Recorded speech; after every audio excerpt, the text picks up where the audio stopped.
In this video, we're going to make what I'm going to call a project.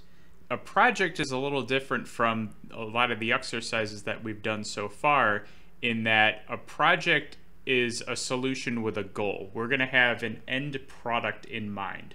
So rather than just understanding sort of things that JavaScript can do, we're going to try to build something. And I want to invite you, before I give you the explanation of the project, I want to invite you to either do the project by yourself or do the code along with us. So think about which choice you want to make. First, before we make anything, we got to go ahead and get some kind of a code file to actually write our code in. So I'm going to right-click our code projects folder, and I'm going to create a new file, and then I'm going to call this story text generator .js. Press enter, and then also our index.html. Same thing. Story text generator. All right. Once we save that, go to our file, and we're good to go. So you know those choose your own adventure books where you'll get to a page and you'll be asked to turn to page 55 if you want to jump off the ledge, and turn to page 68 if you want to stay and call for help, and then the story will change based on your choices. That's kind of what we're going to create. So we're going to create a story. So I'm going to give you this part. This is still part of the explanation. I'm going to just say let story equal to your quotes, and then we're going to modify this story based on a few variables. So we're going to create a story based on variables. All right. And then once we're done doing that, we're going to console.log the result. So we're going to console.log story. All right. We're going to modify this in some way. So you're going to need to create variables. I recommend at least 2. And then once you've created those variables, have a story that reacts to whatever the value of those variables are, right? So if you decide to have a variable be a value jump off the ledge or something like that, then the story will assume that you made that choice to jump off the ledge and all of those things, right? That's the assignment. I'm not going to maybe do it in the best way. I mean, I'm just going to sort of do what my approach would be if I were tasked with this assignment. And then, you know, we'll come together, and, you know, if you decide to do the project by yourself, come together, see how I did it, compare your solution to mine, and then that'll be a really, really great way to learn. I actually highly recommend that. If you're not really comfortable with that, we could go through the solution together, and then you could learn that way too. That's also that's an okay way to learn as well. So yeah, let's go ahead and get started. The first thing that we need when we are creating this variable-based story is variables. So I'm going to go ahead and create 2 constant variables. The first one I'm going to create is going to be called story path. So this is going to specify sort of what different story paths we're going to take. I'm going to just set that equal to 1. This is going to be a number. And then I'm going to create another constant variable, and I'm going to create a string variable. Now, in stories, there are generally characters. So let's go ahead and add one of those, and we're going to call this character a friend. So whatever our friend is, and I'm going to go ahead and call this friend Betty. So this is going to be a string variable that can change. Like we could set, well, I mean, it's a constant, so it can't change, but we can set it to whatever we want when we initialize it. So now that we have that, a story from school, we might remember that a story has a beginning, a middle, and an end. So I'm going to go ahead and create 3 constant variables that represent functions. So I'm going to say begin story. Here, I'm just going to go ahead and lay them out now. Middle story, and then end story. And I'm going to set each of these equal to functions. And so there's begin story, and then this one's going to be set to a function, and then end story is going to be set to a function.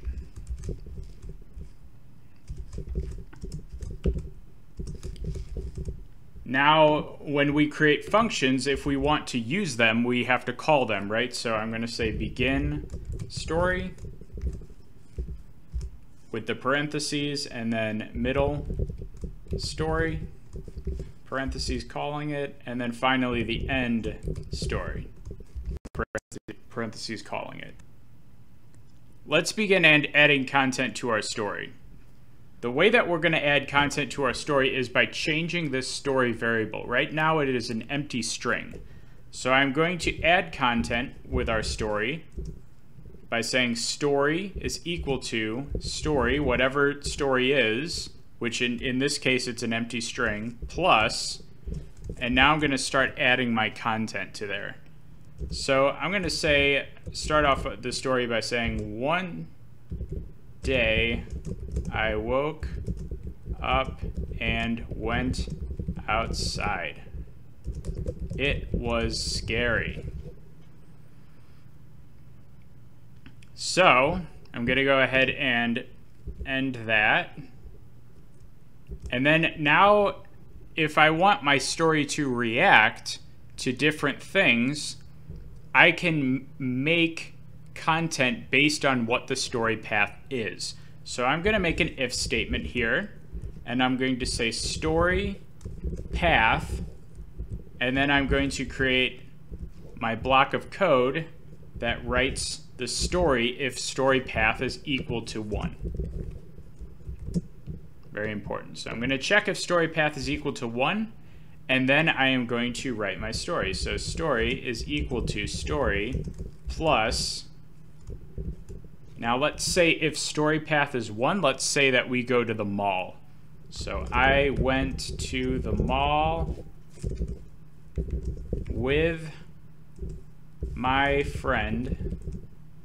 And then what I'm going to do is I want to put my friend in here, right? And it's not always going to be Betty. So what I could do is I can add a plus sign here, and then I could say friend. So whatever the contents of the friend variable is, I'm going to output that.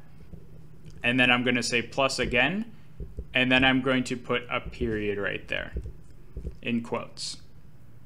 All right? So that's if our story path is 1. If our story path is something else, let's say that we'll go to the park, right? So I'm going to say if story path is equal to 2, let's say that the story changes. So I'm going to say story is equal to story plus I went to the park with my friend plus, whoops, plus friend plus quote period. All right, I'm going to go ahead and save this, and then I'm going to run this and let's see if it works as intended so far. So my story path is 1. I should be going to the mall. So let's go ahead and see that. All right, click, go to our console. One day I woke up and went outside. It was scary. I went to the mall with my friend Betty, and I see there's a lack of a space here, so I'm going to go ahead and add that space. But looks like we went to the mall with Betty. That's good. Let's go ahead and change our story path to 2, and then make sure that works. So I'm going to click refresh. Went to the park with my friend Betty. Okay, so we have a story that changes based on what our input is in our variables, what we set our variables to. All right. Now, what I want to do is I want to put that space there, and I want to add the middle part of the story. What happens when we go to the mall? What happens when we go to the park? Well, you'll notice that if I want to specify if I went to the mall or not, I have to check the story path, right? But what if I also want to specify if I went to the mall, or sorry, yeah, if I went to the mall with Betty? If I went to the mall with Betty, I need to check two things. And one way to do that, there are other ways to do this, but one way to do that is with what I have been alluding to is the nested if statement. So an if statement inside another if statement, okay? So the first thing I want to check is if story path is equal to 1, that means go to the mall. All right? But inside here, I want to check if I go to the mall with Betty, because I want to write what happens to the story in that situation. So I'm going to create an if statement inside the other if statement, and then I'm going to say story path, or sorry, I'm going to say friend is equal to Betty. All right? So now if friend is equal to Betty and story path is equal to 1, this block of code is going to execute, okay? This block of code right here. And so what I want to do is I want to, well, let's go ahead and add to the story. So story is equal to story plus Betty, add a space here, wanted money. So I gave her some. She went shopping and bought a scarf. Okay? So that's Betty's story. Let's go ahead and check this to make sure this works. One day I woke up, went outside, it was scary. I went to the mall with my friend Betty. Betty wanted money, so I gave her some. She went shopping and bought a scarf. Looks like our story works. Now, if we don't have Betty, if we have a different friend that we bring, let's bring a friend named Frankie. So Frankie, let me save this actually. I'm trying to prove a point here. If Frankie's our friend, we don't have content for Frankie's story, right? I went to the mall with my friend Frankie, but what happened? We didn't specify that yet. So in story path 1, if we go to the mall, we also need to specify, or you know, if we want more possibilities, let's go ahead and create content for a story if Frankie is our friend. So if friend is equal to Frankie, let's go ahead and see what happens here. So I say story is equal to story plus, and then a little space here, Frankie began stealing all the items from the stores at the mall. I ran away to absolve myself of any liability. All right. So now if we go ahead and save this, we run this. Now that is our story if Frankie is our friend. Okay? And then I'm going to create the end part of my story. And what I'm actually going to do is I'm going to say story is equal to story, no matter what. There's no if statements in here. And all I'm going to say is space the end. Okay? Now, the reason why I don't have an ending is because I think you can see really, really quickly how fast this branching story can grow in complexity and content. And I sort of want to leave it to you to maybe create an ending to this story, or I'd like to encourage you to create your own story using this sort of model for a program. So that's our practice, okay? I want to show you one last thing before I end this video. So as a little preview of what we're going to in this course, what we're ultimately trying to learn, you'll notice that when we look at our web page has always been blank. And to get output from our projects thus far, we've really only looked at the console to allow the browser to tell us what our code is doing. Why don't we display our text on the web page? There is a way to do that, but with the material taught in this course so far, we don't know how. So I'm just going to go ahead and say, we don't know how to do this yet. But as sort of a preview of what we are going to learn, I'd like to just show you anyways how to do that. So the way that you do that is by creating an HTML element. So I'm going to say let content equal to, and I'm going to say document, and this should make no sense at all, create document.create element, and then in parentheses, and then I'm going to put a P in quotes, a capital P in quotes, must be capital.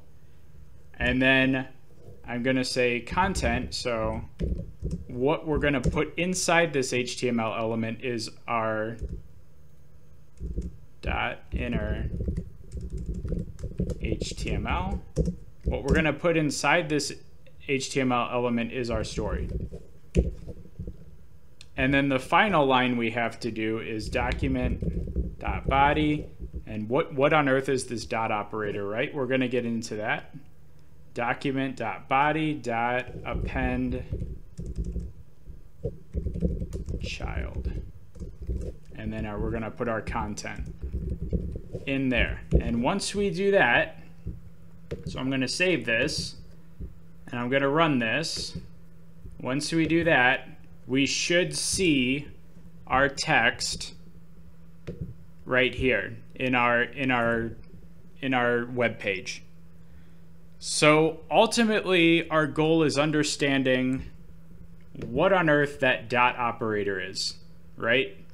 And how to use it, and how to be able to manipulate what's called the document object model, or this web page. Okay, that's a lot of information. That's a little preview. For now, practice. I would like you to try to either create an ending to this story. You could create another if statement in addition to this one to account for what happens when we go to the park.